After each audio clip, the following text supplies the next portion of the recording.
Apresento 2 champanhes e 4 espumantes brasileiros que provei e gostei nas festas de final de ano. Também vou comentar como é possível comprar um champanhe pela metade do preço daquele que você vê nos supermercados. Mais ainda, vou fazer comentários interessantes sobre champanhe e espumante, como por exemplo, qual o significado daquela expressão que você sempre encontra no rótulo: Nature, Extra Brut, Brut, Demi-Sec e outros mais. Eu quero saber qual foi o espumante que você provou nesta passagem de ano ou no Natal passado. Eu sou Maurício Ferreira, um apaixonado por vinhos, e este é o canal que eu dedico a você e aos 25 mil inscritos. Todos esses são espumantes, mas somente esses 2 são champanhes. Qual é a diferença? A diferença está na origem. Somente pode ser chamado de champanhe aquele espumante cujas uvas foram produzidas e colhidas dentro da região demarcada de Champagne, que se localiza lá na França. E não é só. Além de ser elaborado com as uvas específicas e determinadas, deve seguir o critério de elaboração estabelecido em Champagne, que é o famoso método champenoise ou método tradicional. Antes que você diga nos comentários que o Brasil também tem champanhe, eu quero abrir um parênteses e esclarecer. Realmente, a Peter Longo ganhou na justiça o direito de estampar em seu rótulo a expressão champanhe. Isso somente aconteceu porque, mesmo antes da região de Champagne ser reconhecida como uma região, como uma apelação, ela já utilizava champanhe em seus espumantes. Então a justiça brasileira deu ganho de causa na ação promovida pelo Conselho Regulador contra a Peter Longo, deu ganho de causa a Peter Longo.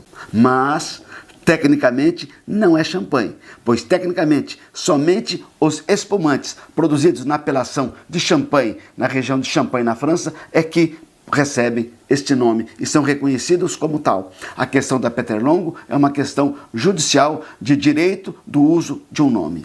Cadê o seu like? Estou esperando. Eu tenho um grande apreço pelos espumantes produzidos na Serra Gaúcha e todos esses aqui vieram do Rio Grande do Sul. Inclusive todos eles foram elaborados com o mesmo método que é feito o champanhe lá na França, método champenoise. Só que eles não podem utilizar a expressão champenoise, então utilizam a expressão método tradicional, que é o mesmo. Sim, eles foram elaborados conforme a elaboração lá em Champagne.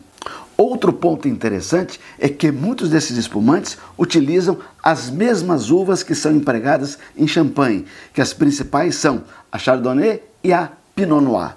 O que me encanta nos espumantes do Rio Grande do Sul, principalmente da região do Vale dos Vinhedos, está no fato que os produtores não se preocupam em competir em qualidade com o champanhe, mas tão somente a preocupação deles, o objetivo é produzir o melhor espumante a partir do nosso terroir.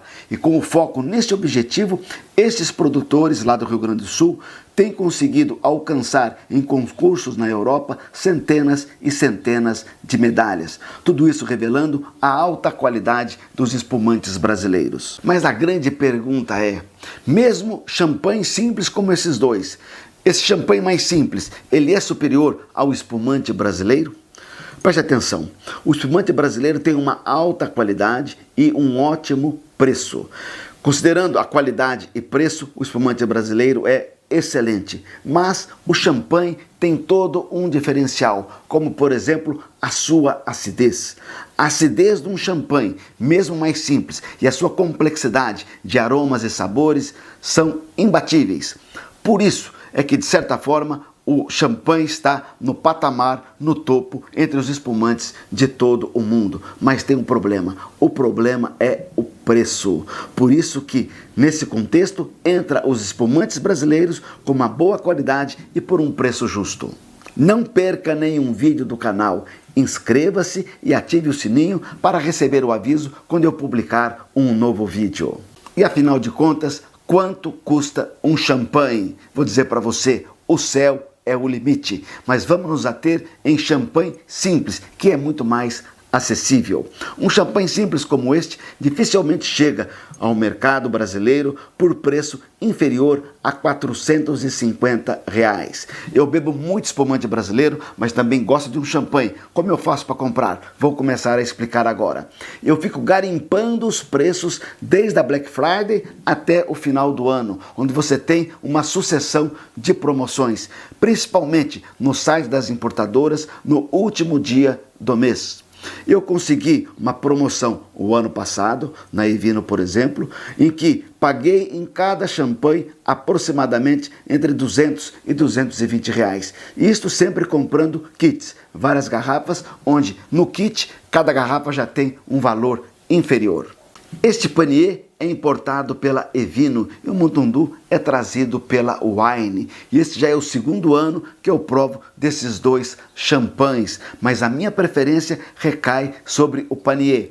Todavia, o panier já não é mais encontrado no catálogo da Evino. Em seu lugar, a Evino trouxe, agora em 2024, um champanhe fantástico, melhor do que este panier, na minha opinião. É o Charles Colin Classique Brut. Eu ainda tenho 2 garrafas na minha adega. Você está vendo aí a minha adega? Você pode perguntar o porquê desse filme plástico envolvendo as garrafas. A razão é uma só.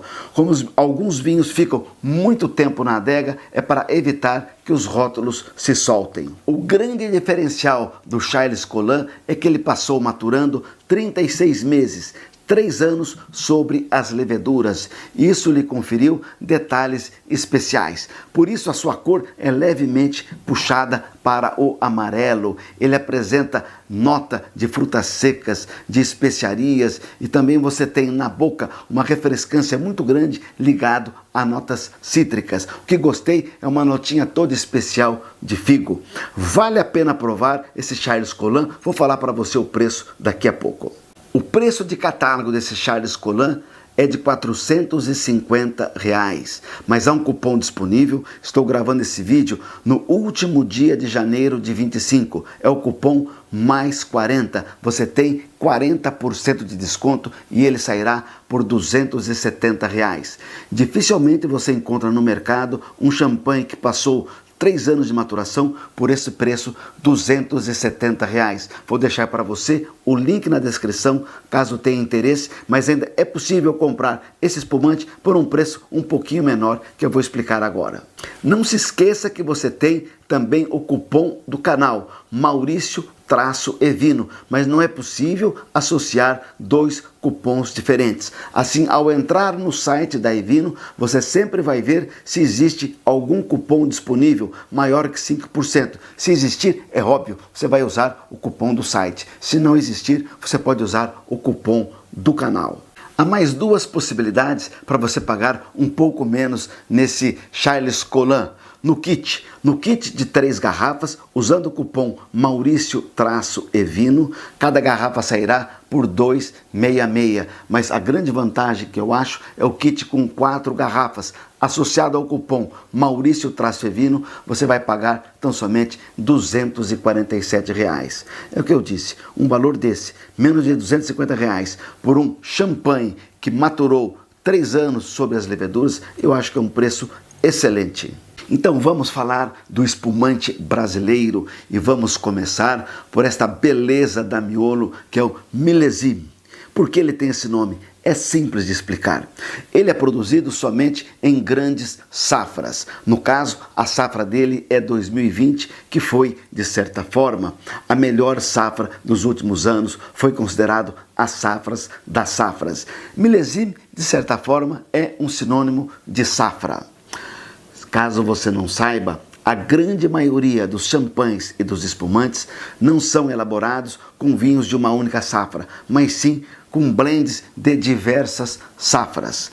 Outro detalhe, um outro sinônimo de safra ou millésime é vintage ou vintage. Por isso você encontra na grande maioria dos champanhes que estão no mercado a sigla NV, no rótulo ou no contrarótulo, que significa non-vintage, isto é, sem safra definida. Exatamente, é um champanhe que foi elaborado com vinhos de diversas safras. Nosso milesime, safra 2020, ele tem 18 meses de autólise. Autólise é o processo de maturação do espumante com as leveduras dentro da garrafa. Gosto muito desse espumante, já tenho repetido já diversas vezes. A faixa de preço é aproximadamente R$ 150, garimpando você acha um precinho mais em conta. Se você já acompanha o canal há um bom tempo, entre para o clube de membros e tenha acesso a vídeos exclusivos.